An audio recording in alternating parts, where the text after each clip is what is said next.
Welcome to Unit 1. What is household air pollution? By the end of this unit, you will describe household air pollution, including its impact on public health, and how it relates to indoor and ambient air pollution. Household air pollution is air pollution generated by the inefficient use of fuels and technology for domestic activities such as cooking, heating, and lighting. Household air pollution is a type of indoor air pollution, and it contributes to outdoor air pollution. Around 1/3 of the world's population, mainly from low and middle income countries, cook with fuels or devices that emit a substantial amount of toxic air pollutants. This poses a great risk to human health. Globally, household air pollution from cooking is responsible for 3.2 million deaths every year. This number only accounts for the health impacts from the main fuel and technology used for cooking. This number is likely to be an underestimate of the total burden of disease attributable to household air pollution. This is largely due to because this figure does not account for the health impacts associated with polluting lighting and heating practices, as well as additional cooking fuels and devices used in parallel. It also only includes the number of attributable deaths for health outcomes with the strongest evidence. This map shows the proportion of the population with primary reliance on polluting fuels and technology for cooking. Countries in sub-Saharan Africa and Southeast Asia have the highest proportions of their populations that rely on such polluting cooking practices.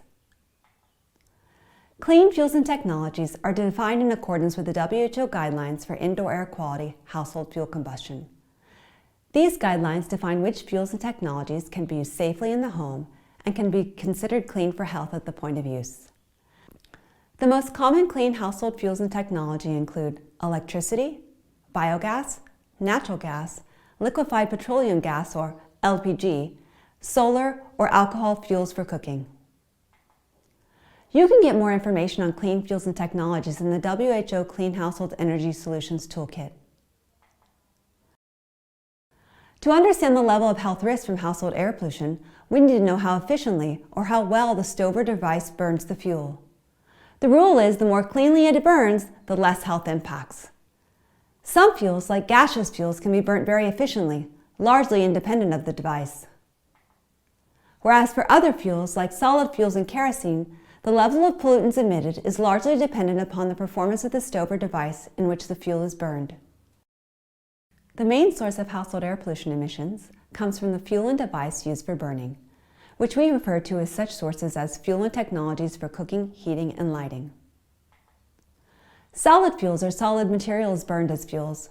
Some common solid fuels include raw or unprocessed coal and biomass fuels. Biomass fuels are derived from plant matter and used directly as a fuel or processed into other forms like pellets. Biomass fuels used in and around the home include wood, crop waste, animal dung, and charcoal.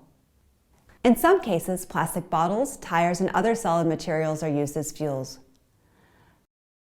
A non-solid fuel that is a source of household air pollution is kerosene, a transparent liquid which is used in oil lamps, stoves, and heaters. These polluting fuels are used for several household-related activities such as cooking, heating, and lighting. This module will focus on 3 categories, but other sources of household air pollution, including the burning of candles, mosquito coils, and incense, also pose health risks. To understand the health impacts of household air pollution, we need to assess how efficiently the fuel is burned. In some cases, some fuels can be burned more cleanly and therefore have fewer health impacts.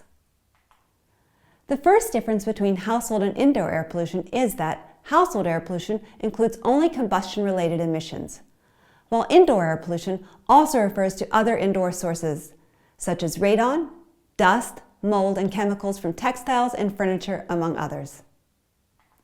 Another defining difference is that household air pollution refers to pollution that occurs in and around the home, as some domestic activities take place in the open air and polluting the nearby environment. Examples include outdoor cooking and animal food preparation. In addition, we should consider the smoke leakages from open windows, chimneys, and doors. Smoke is not trapped inside the home. Such leakages ultimately increase outdoor air pollution levels and cause ill health in the neighborhood and beyond. For an example, see the reading materials where a graph shows the degree which household air pollution is a major contributor to outdoor air pollution in India. You have now completed Unit 1. In the next unit, we will look at the main household air pollutants and their health effects.